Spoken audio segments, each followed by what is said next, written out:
নমস্কার। সংলাপের পক্ষ থেকে আজ নাট্য ও মঞ্চ বিভাগে আপনাদের সকলকে স্বাগত। আজকে আজকে আমাদের বিশেষ অতিথি নাট্য গবেষক, নাটককার শ্রী আশিস গোস্বামী। দাদা নমস্কার।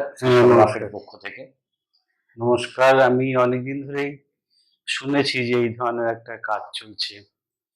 আজকে আমাকে সামিল করার জন্য আমিও এই সংলাপকে আমার কৃতজ্ঞতা জানাচ্ছি। আরে বাবা, আমাদের এটা পরম প্রাপ্তি যে আমরা চেষ্টা করেছি এই সংলাপটা মূলত দর্শকদের দিক থেকে একটা ভাবনা থেকে তৈরি হয়েছে। দর্শকরা নাটক কিভাবে দেখতে চায় বা দর্শক সম্পর্কে যে যারা মঞ্চেতে আছেন, মঞ্চের নির্মাণে আছেন, নাট্য নির্মাণে আছেন বিভিন্ন, তারা তাদের কথা আমরা দর্শকদের তুলে ধরতে চাই দর্শকদের পয়েন্ট অফ ভিউ থেকে, এবং সেইভাবেই আমরা এই সংলাপটাকে তৈরি করেছি। আপনার কাছে মূলত আমরা জানতে চাই যে একটু আপনার বক্তব্য, যে নাটক আমার ছোটবেলা থেকে আমি যে নাটক দেখে এসেছি সেটা হচ্ছে মঞ্চ নাটক মূলত, এবং এই মঞ্চ নাটকই দেখেছি। কিন্তু এই লকডাউনের পর থেকে আমার নিজস্ব চিন্তাধারা কিছু বদলেছে, নানান মানুষের সঙ্গ পেয়ে, নানান কিছু দেখতে দেখতে, যে এই মঞ্চ নাটকের বাইরেও একটা নাটক হয়ে চলছে, ধরনের নাটক হয়েছে, তারও প্রচুর ভাগ রয়েছে। সেটা যে আগে ছিল না তাও নয়, কিন্তু কোনোভাবে আমরা যারা মফস্বলে থাকি, প্রচারের আলো সেই দিকটাতে খুব একটা আসেনি। আর আমার মনে হয়েছে যারা সেই বিষয় নিয়ে কাজ করেছেন তারাও খুব যে প্রচারের আলোয় আনতে সচেষ্ট ছিলেন তাও নয়। এটা আমার নিজস্ব মতামত।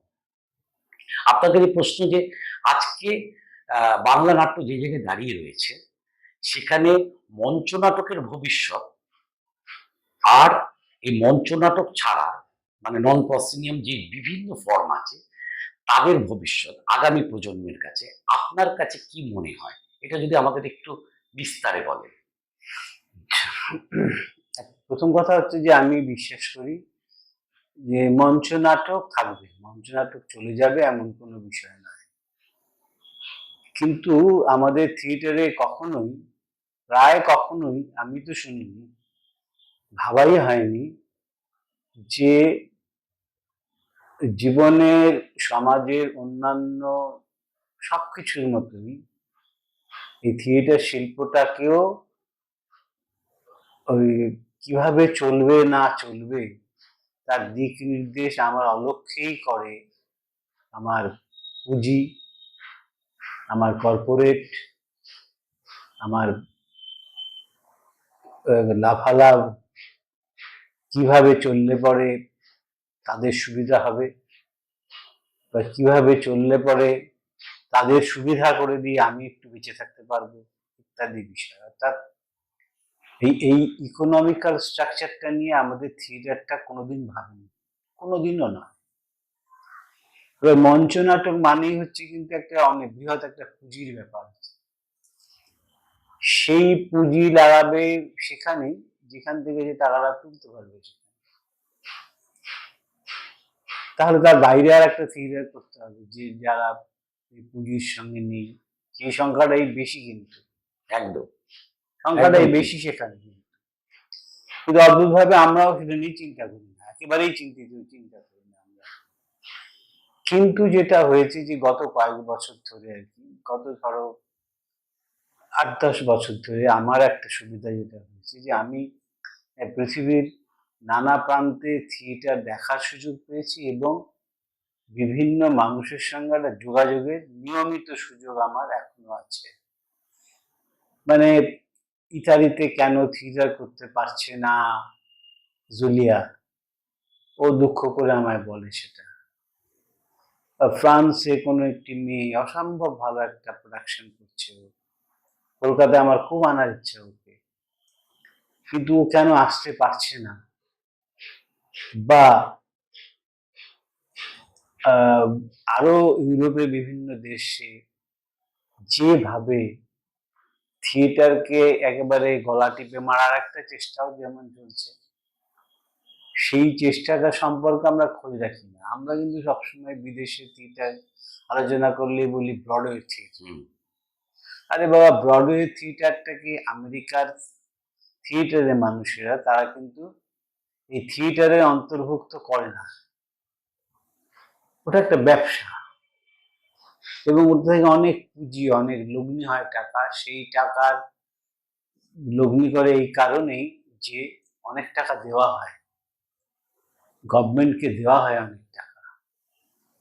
কিন্তু এর বাইরেও আমি গিয়ে আমার সৌভাগ্য হয়েছে, সবার সেই সৌভাগ্য হয় না, যে আমি অনেক ছোট ছোট ছোট ছোট ছোট ছোট দলের প্রায় প্রতিদিন আমি যে কদিন ছিল প্রায় মাস ছিলাম, আমি বহুদিন আমি নানা জাতের নানা রকমের, মানে ধরুন কি বলবো, যে ওই গির্জার বেসমেন্টে থিয়েটার হচ্ছে, 3 জন মিলে থিয়েটার করছে, দর্শক আমরা 7-8 জন, থিয়েটার হচ্ছে, সে দেখে হয়তো ভালো লাগছে না, জিজ্ঞেস করলাম যে আপনাদের কি এটাই কি মূল প্রোডাকশন আপনাদের? আমি বললো যে না, আমরা যারা যারা যারা মানে প্রথম শ্রেণীর যারা অভিনেতা তাদের তো আমি এখন ব্যবহার করতে পারছি না, কারণ আমার টাকা নেই, এই তো দেখছেন আপনারা এসেছেন। ফলে হচ্ছে সাবস্টিটিউট যারা ছিল তাদেরকে দিয়ে আমার অভিনয়টা চালিয়ে, অভিনয় আমরা তো শুরু করতে হবে, অভিনয়টা চালু করতে হবে আমার। এই যে পৃথিবীর এই যে দশাটা, এই দশাটা নিয়ে আমরা কখনো কোনো আলোচনা করি না, ভাবিও না আমরা। আমরা সবসময় মঞ্চ নাটকের লাভালাভ, Broadway theatre, of Broadway theatre, এইসব নিয়েই কথাবার্তা বলি। এগুলো হচ্ছে থিয়েটার একেবারে ক্ষুদ্রাতি ক্ষুদ্র একটা অংশ, একটা সেই অংশটা নিয়ে বেশি কথা বলে আমাদের কোনো লাভ নেই। একটা সময় পর্যন্ত বাদলবাবুরা তারা বুঝতে পেরেছিলেন যে থিয়েটারকে নিয়ে আসতে হবে একটা এমন জায়গায় যেখানে আমার থিয়েটারটা আমি করতে পারবো, আবার অলাভজনকও থাকবে না। প্রথম থিয়েটারটা ভেবেই নিয়েছিলেন যে 100 টাকার বেশি আমি খরচ করব না, 100 টাকাই আমি তুলবো। এই যে ভাবনাগুলো আজকে কিন্তু আমি বিশ্বাস করি না যে বাদল সরকার যে বিশ্বাস নিয়ে যে জায়গায় যে ধরনের থিয়েটার করতেন, আজকেও সেই ধরনের থিয়েটারই চলছে তা নয়, তার চলার কথা নয়, কথাও নয়।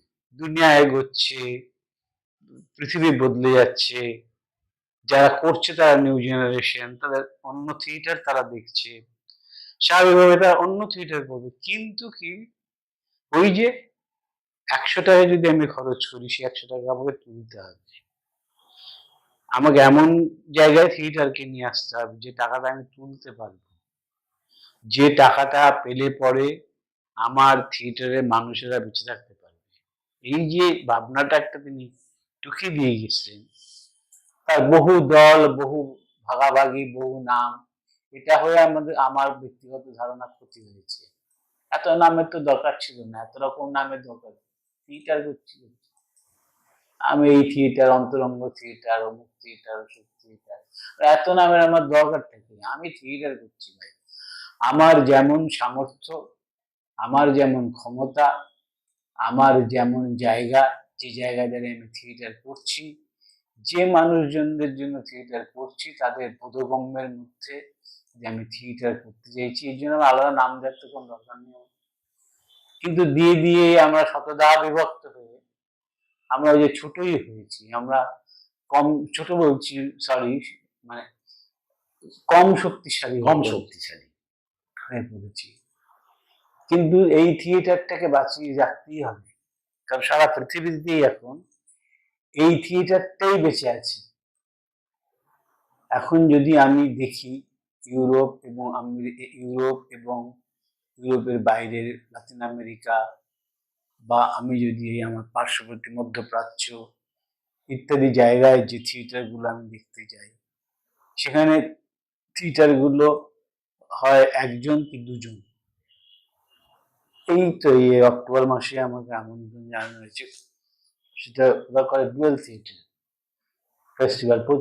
এবার 24 বছর। কোথায় এটা? এটা হচ্ছে কোরিয়ায়। কোরিয়াতে। 24 বছর ওরা ধরে এই কাজটা করছে। দুজন অভিনয় করতে পারবে আর একজন সঙ্গে যেতে পারবে। ছোট একটা মঞ্চ দেবে, তাদের একটা রিহার্সালের স্পেস দেবে, তাদের সব দেবে, আধুনিক সমস্ত ব্যবস্থা দেবে, কিন্তু কাজ করতে হবে দুজন। কেন? ইকোনমি।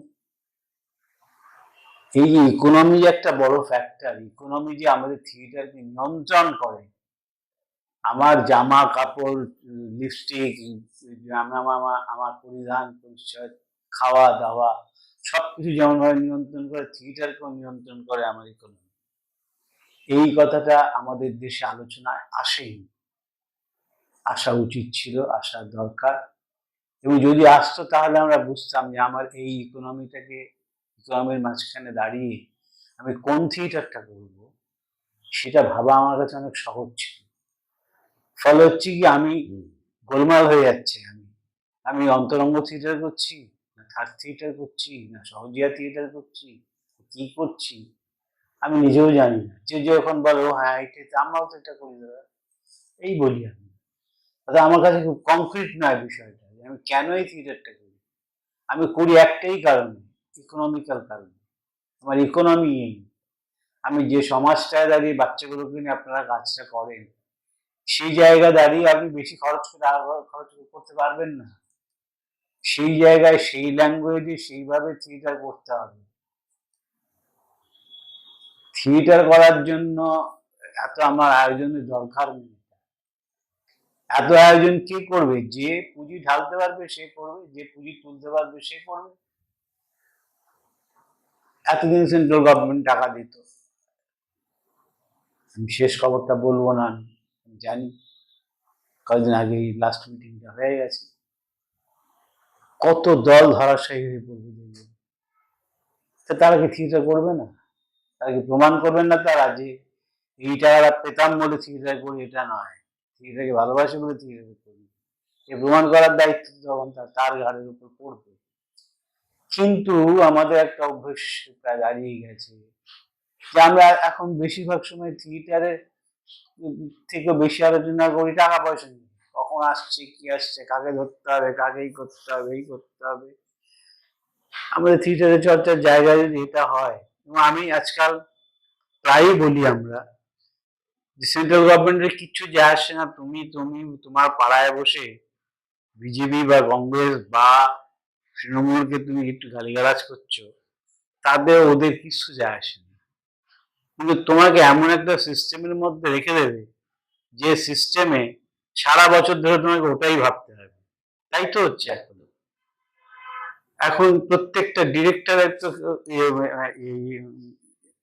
তারা তো এক একজন, কি বলবো, তারা তৈরি হয়ে গেছে, তারা কেরানি তৈরি হয়ে গেছে। তারা সারা বছর তাদের হিসেব রাখতে হবে, এই করতে হবে, ওই করতে হবে, সেই করতে হবে, ছবি তুলতে হবে, ছবি রাখতে হবে, অমুক করতে হবে, তসুক করতে হবে। এই তো করছে সারা বছর। তারা না করবে না সরাসরি, কিন্তু তারা আবার এটাও করবে না, তোমাকে এমন একটা সিস্টেমের মাঝখানে তোমাকে ঠেলে দেবে যে সিস্টেমের মাঝখানে তুমি সাস্টেন করতে পারবে না।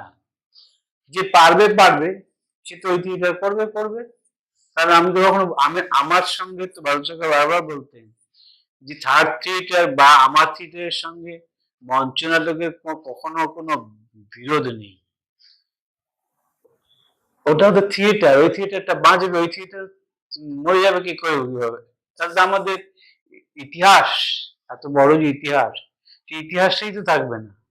ফলে ওই থিয়েটার থাকবে, কিন্তু আজকের ইকোনমিতে দাঁড়িয়ে আমি কিভাবে থিয়েটার করবো, কিভাবে বাঁচবো, সেটা আমাকে আজকে ভাবতে হবে। এবং সেটা ভাবতে গিয়েই তো আমি দেখছি যে সাহারা মরুভূমির মতো একটা গ্রামে সেখানে শেক্সপিয়ারের নাটক হচ্ছে, সে অন্যভাবে হচ্ছে।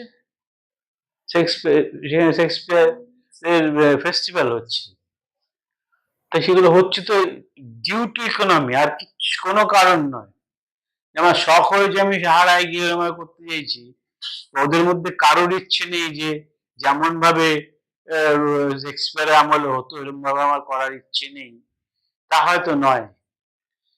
ডিউ টু ইকোনমি আমাকে বাধ্য করছে আজকে অন্যভাবে থিয়েটার নিয়ে ভাবতে। আর আমরা ঠিক উল্টো পথে চলছি, আমরা এটা নিয়েই ভাবছি না। আমরা সকলেই চাইছি মঞ্চ নাটক করবো, আমরা সেন্ট্রাল গভর্নমেন্টের টাকা পেলে ওটাকে ম্যানেজ করে নেবো, সেটা বন্ধ হলে কি হবে জানি না।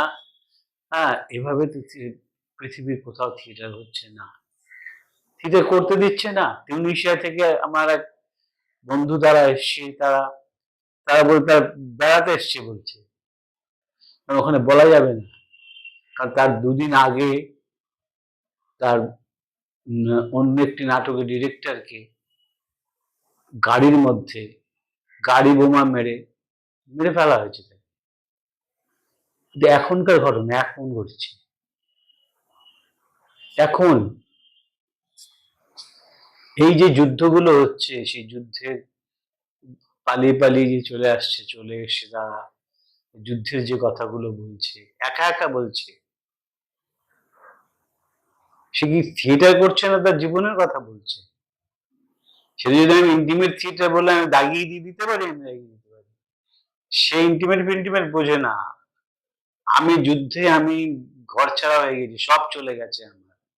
আমার এই কথাটা বলতে হয় মানুষের সামনে, আমার একটা জায়গা দিন আমি কথা বলবো। আমি বলছি সে দেখুন প্রচুর থিয়েটার হচ্ছে, যে কোনো জায়গায় হচ্ছে থিয়েটার, স্টুডিওর মধ্যে এরকম ছবি টবি টাঙানো আছে, বিক্রি টিক্রি হচ্ছে, তার মাঝখানে এক কোনায় একটা জায়গায় একটা ছেলে একা বসে বসে সে তার বাবা মা কিভাবে মরে গেল, কি বললো, এই তো কিছুদিন আগে দেখলাম কথা বলছে সে। এই যে পালিয়ে পালিয়ে চলে এসছে একদল ছেলে মেয়ে, চলে এসছে পালিয়ে, তারা লন্ডনে চলে এসছে সব একা একা একা পালিয়ে, থিয়েটারেরই ছেলে, আলাদা আলাদা করে পালিয়ে চলে এসছে। এসে লন্ডনে এসে ঠিক করলো যে আমরা থিয়েটার করবো, এবং লন্ডনে তো আমরা থিয়েটার করতে দেবে না বাইরে। তাহলে একটা কাজ করি, চল আমরা বন্ধু বান্ধব তো কিছু হয়েছে, তাদের বলি না যে তোর ড্রয়িং রুমটায় গিয়ে আমরা একটু বলি আমাদের কথা, আমাদের আমরা কিভাবে পালিয়ে এসছি, কেন পালিয়ে এসছি, এই কথাটা আমরা একটু বলি, আমরা চল বলি না। এইভাবে বলেছে, ড্রয়িং রুম যখন করেছে, তারপরে যখন কিছু টাকা পয়সা তারা দিতে চেয়েছে, হাত পেতে নিয়েছে তারা। এই যে সারা পৃথিবী জুড়ে এই যে যুদ্ধ, এই যে ইকোনমিক্যাল চেঞ্জ, এই যে ক্রমশ যে আমাদের গ্রাস করে ফেলছে একেবারে একেবারে কর্পোরেট এবং ইকোনমি এবং ডিজিটাল মাধ্যম, এই সমস্ত কিছু যে আমাদের সমস্ত পৃথিবীটাকে বদলে দিয়েছে, এবং সে বদলে দেওয়ার পরিপ্রেক্ষিতে যে আমার থিয়েটারকেও বদলাতে হবে, এইটা নিয়ে বলছি, করছি না। হয়তো কেউ বলছি, করছি না, কিভাবে করবো সেটা নিয়ে ভাবছি না। আমি গড্ডলিকা প্রবাহেই আমি আছি। বাদল সরকার জীবিত থাকলে কখনো বাদল সরকার যে থিয়েটার গুলো করছেন আর করতেন না। পৃথিবী বদলে গেছে, তিনি ওই থিয়েটারটা করতে যাবেন কেন? পৃথিবী বদলের থিয়েটারটা করতে হবে। ফলে হচ্ছে কি, আমি বিশ্বাস করি যে মঞ্চ নাটক সেটা নিশ্চয়ই থাকবে, কিন্তু মঞ্চ নাটকের সঙ্গে যেহেতু পুঁজির একটা বিষয় আছে, পুঁজি যদি মঞ্চ নাটককে সাপোর্ট করে, টাকা যদি উঠে আসে, নিশ্চয়ই মঞ্চ নাটক হয়। মঞ্চ নাটক হোক, আমরা চাই। কত ভালো ভালো প্রযোজনা আমরা দেখবো না? আমাদের আমাদের আগের প্রজন্ম দেখবে না? নিশ্চয়ই দেখবে, ওরা জানবে, শুনবে, দেখবে না কেন তারা? কিন্তু আমাকে এই মুহূর্তে কি করতে হবে সেইটা আমাকে এই মুহূর্তে ভাবতে হবে, এবং সেই মুহূর্তে দাঁড়িয়ে আমার বারবারই মনে হয় যে এই মুহূর্তে দাঁড়িয়ে আমাকে যত কম খরচে, যত সহজে, যত অল্পের মধ্য দিয়ে আমি আমার এই সময়ের যন্ত্রণার কথাটা মানুষের সামনে বলতে পারবো, সেই কাজটাই বোধহয় আমার প্রধান কাজ হওয়া উচিত।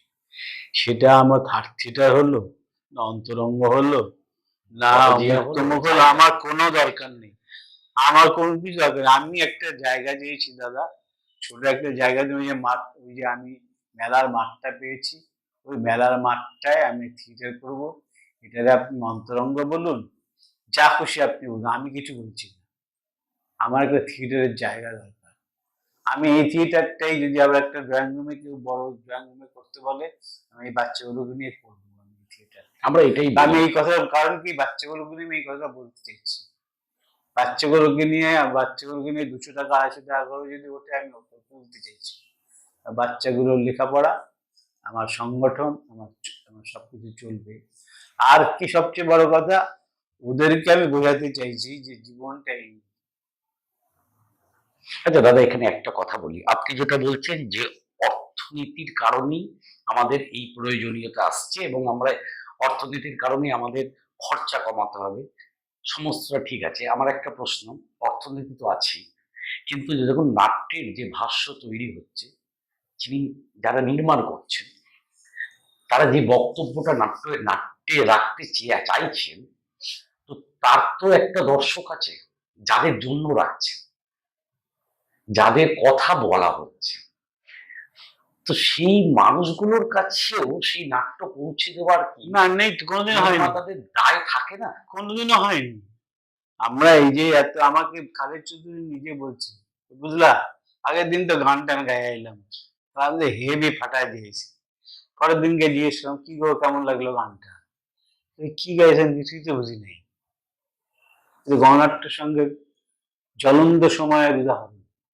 খালেদ চৌধুরীরা এমনি চলে আসেন নিজ জায়গা থেকে সরে, ওইটা রাস্তা নয়। গণনাট্য সঙ্গের উপর রাগ করে চলে আসেন তারা বুঝতে হবে যে যেভাবে হচ্ছে তো ওইটা নয়। আমি ভাবছি যে আমার ফাটাই দিয়ে আসলাম। খালেদ চৌধুরী মারা যাবার কয়েকদিন আগে আমাকে বলেছে, সেটা এই প্রকাশিত হয়েছিল, মানে এটা পাবেন হয়তো আপনারা ইয়েতে, এই পত্রিকায় এটা প্রকাশিত হয়েছিল, সেটা শেষ সাক্ষাৎকার বলে প্রকাশিত হয়েছিল। আমাকে বলছেন এই কথা। এটা কোনোদিনও করেনি তো, কোনোদিন আমি বিভাস দেবী জিজ্ঞেস করেছি, বিভাস দেব আপনি এই করলেন, বুঝলাম না, সুন্দরবনের ইঞ্জিনিয়ারে করলেন কাজ, করলেন তো আমার সামনে, আমার আমার এটা একটা ভীষণ কথা। এবং বিভাস দা এখন বলে যে হ্যাঁ, এটা তো আমাদের ভুল, যে আমার যার জন্য যে মানুষগুলোর গল্প, সেই মানুষ দেখে না, সেই মানুষগুলো দেখে না। বা আমি মানে জানি না কি হয়, অনেক প্রযোজনা দেখতে গিয়ে আমি বুঝতে পারছি যাদের কথা বলা হচ্ছে আর যাদের বিরুদ্ধে বলা হচ্ছে, দর্শকরা সমস্ত সেই বিরুদ্ধ শ্রেণীর প্রায় লোক বসে আছে। আর গল্পটা মঞ্চে গল্পটা হচ্ছে, ওরা গেছে তো ওই শিল্পী দেখতে। তার মানে আপনি গত কিছুক্ষণ আগে বললেন, আমি পরে মনে হলো আমি ব্র্যান্ড দেখতে যাচ্ছি, ব্র্যান্ড দেখতে যাচ্ছি। পুরো ব্যাপারটাই তো পুরো মনে হচ্ছে যে মানে আমি রিসেন্টলি আপনারই লেখা আপনার নাট্য শীতল পাটি এই জাস্ট 2 দিন আগে দেখলাম, এবং আমি যখন দেখছি বিশ্বাস করবেন না, আমাদের যে ভদ্রেশ্বরের তটিনী মেলাটা হয়, যে জায়গাটা, যে ঘাটের পাশে, যেখানে আমরা নাটক নিয়ে যাওয়ার সব চেষ্টা চলে মাসে একটা করে, আমি শীতল পাটিটা যখন দেখছি, তার ভাষ্যটা যেভাবে তৈরি হয়েছে, যে মানুষটার কথা হচ্ছে, যার জীবনটা সে বলছে, আমি দেখতে পাচ্ছি ওই ঘাটটার ঠিক সাইডে, আমাদের ওই ঘাটের সাইডে প্রচুর ছোট ছোট বস্তি আছে, এবং সেখানে হচ্ছে ওই, যেহেতু আমাদের মিল এলাকা, সেখানকার প্রচুর মানুষ বিহার থেকে, ইউপি থেকে মানুষ, এবং বহুদিন থাকার ফলে তারা বাংলা ভাষাটাও বুঝে গেছে। হ্যাঁ, এবং জানেন তাদের কথাই আমি দেখতে পাচ্ছি, মানে ওই চরিত্র তাদের দেখতে পাচ্ছি। এবার আমি ভাবছি, আমি তো সেদিন গিয়ে শীতল পাটি হওয়ার পরে প্রথমে সঞ্জিতাকে বললাম, এই কাদের মাঝখানে শীতল পাটি হচ্ছে, এবং আমি যখন শীতল পাটি হচ্ছে আমার সামনে যারা বসে আছেন, এগুলো কি, এগুলো তারা মোবাইল বলছে যে মানে ওই ক্রাইসিসের সময় অতীশের পুতুলগুলো বানিয়ে সেটা তো চলবেই, বলে অতীশ বলেছে বলে না করতে। না না না, আমি সেই কথা বলছি না, আমি বলছি ওখানকার জন্য মানুষের কাছে ওই মানুষগুলো আমি জ্বলন্ত দেখতে পাচ্ছি। সঞ্চিতা যে চরিত্রটিকে বের করে এনে আমাদের সামনে বলাচ্ছি, আমি সেই জলজ্যান্ত চরিত্রগুলো আমি দেখতে পাই রাস্তায়। তার থেকে যদি একটা মানুষ এই নাটকটা দেখতে পেত কোনোভাবে কোনোভাবে, আমার মনে হয় যিনি নির্মাণ করেছেন, হ্যাঁ, তার ওখানেই সার্থকতা। নিশ্চয়ই আজকে নাটককার হিসেবে আপনি যখন একটা ওই চরিত্রকে তুলে আনছেন, সেই তুলে আনার গল্পটা যদি ওই জলজ্যান্ত দর্শক হিসেবে আরেকটা চরিত্র দেখতে পারে আপনার চরিত্রের কথা, তাহলে অবশ্যই তার যেটা যোগাযোগ স্থাপন হবে সেটা এটা অন্যভাবে হয় না। এটা কি আমি দর্শক হিসেবে পারবো? আমি তো পারবোই না। না না, ব্যাপার হচ্ছে যে আমাদের কোনোদিনও না এই চেষ্টাটা হয়নি। আর এটার জন্য তো বেরিয়ে আসা দরকার। না না বেরিয়ে কি করে হ্যাঁ, হবে? আমি তাই বলছি যে অর্থনীতির সঙ্গে সঙ্গে আমার যে ভাষ্যটা, আমার যে কথা বলাটা, সেটা আমি কার সম্পর্কে বলবো? তো না হলে সেই ব্যাপারটা হচ্ছে আমি বাচ্চাদের ভয় দেখাচ্ছি যে গল্প বলে, সেটা সব দেখছে ৬০ বছরের লোকেরা। কোনো বাচ্চা নেই। তো ওই গল্পটা আমি মঞ্চস্থ করে আমার উদ্দেশ্যটা কি? নিশ্চয়ই। এবং সেটা চলতেছে। অর্থনীতির সঙ্গে আমার মনে হয় যে আমি শীতল পাটির পর আরো সেটা অনুভব করলাম। না, একদম এরম ঘটনাগুলো তো ঘটছে একটা উদাহরণ। একটা উদাহরণ। উদাহরণ। এবং এইটা তো আমাদের কোশ্চিনকালে আমাদের এইটা তো ভাবা হয়নি। আমরা কেন খারাপ ভাবা হয়নি দাদা? খারাপ বলি বলি এখনো পর্যন্ত মনে হয় যে গণনাট্যের পিরিয়ডে একেবারে শুরুর দিকটায় কিছুটা সময় বোধহয় ভাবা হয়েছিল। পেরেছি কি পারেনি পারেনি পরের কথা, কথা। হ্যাঁ। পরের কথা। তারপরে ভাবা হয়নি। না, তারপরে কি সেফ জোনে চলে যাওয়ার প্রক্রিয়াটা, সেফ জোনে চলে এলাম না তো। মানে এটা কেন ঘটলো? ওই যে আমি ভালো থিয়েটার করবো, ভালো থিয়েটার করতে হলে ভালো টাকা লাগবে, ভালো দর্শক লাগবে। আমি প্রথম যেদিন আমি বহুরূপী নাটক দেখতে গিয়েছিলাম, আমি মানে হলের সামনে গিয়ে চলে এসেছিলাম। মানে আমি বলি সবাই এই গল্পটা, আমি চলে এসেছিলাম এই কারণে আমার নিজের এমন জামা কাপড় ছিল, সেই জামা কাপড়টা নিয়ে আমি হলে ঢুকবো, আমি নিজেকে কুণ্ঠিত বোধ করলাম, আমি চলে এলাম।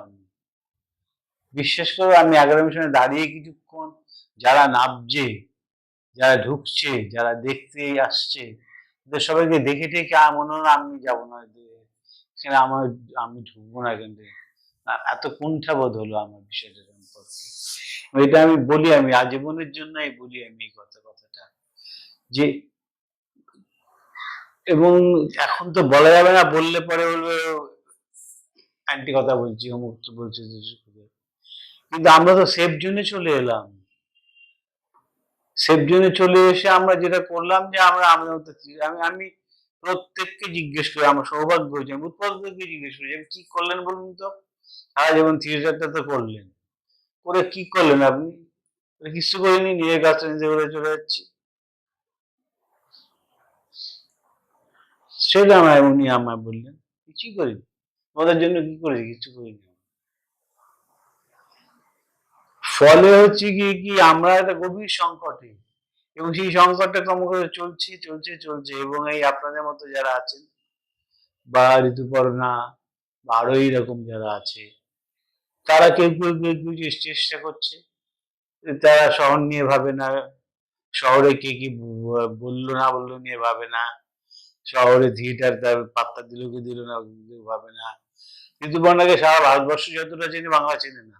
একদম একদম ঠিক অদ্ভুত বিষয়ে বলুন। আমাদের এই শুভজিৎ বলে যে ছেলেটি এবছর যে 40-এর নিচে যে সঙ্গীত নাটক একাডেমি পুরস্কার পেল, ওকে সারা ভারতবর্ষ যা চেনে, আমাদের ভারতবর্ষ চেনে না, চেনেই না, জানেই না। আমাকে মানে নাম বলছে, আমাকে বলছে তাই নাকি, আমাকে একটু ওর থিয়েটারটা দেখিয়ে হতো তো। আমি বললাম, আপনি তো দিলেন ওর হাতে নাট্য একাডেমি পুরস্কার গত বছর।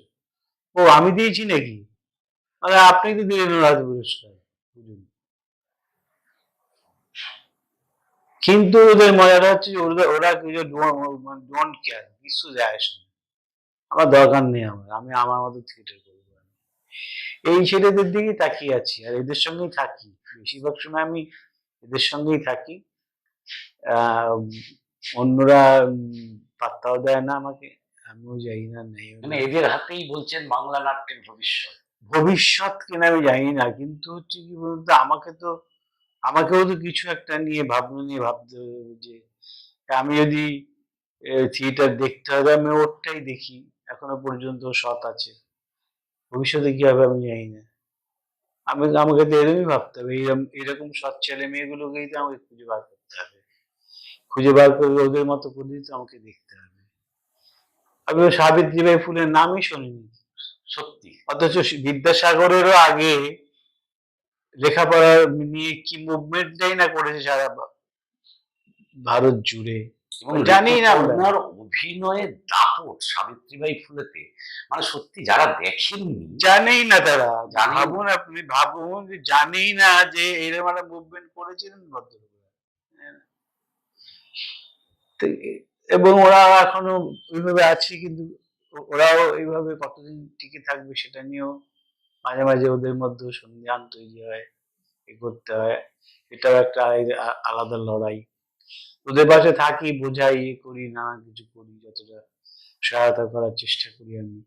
এবং আমি ওদের পাশেই থাকতে চাই, তাতে আমায় কে কি বললো আপনাদের না মতন বললো। অভিভাবক বাংলা নাট্যে এখনো আছেন বলে, বাংলা নাট্যের ভবিষ্যৎ তো উজ্জ্বল বলে আমরা আশা করি আমাদের পরের প্রজন্ম আবার এগিয়ে নিয়ে যাবে। আজকের মতন নাট্য মঞ্চ বিভাগের আহ, এই আলাপচারিতা শেষ হলো। আপনারা ভালো থাকবেন, যদি পছন্দ হয় লাইক দেবেন, সাবস্ক্রাইব করবেন। নমস্কার।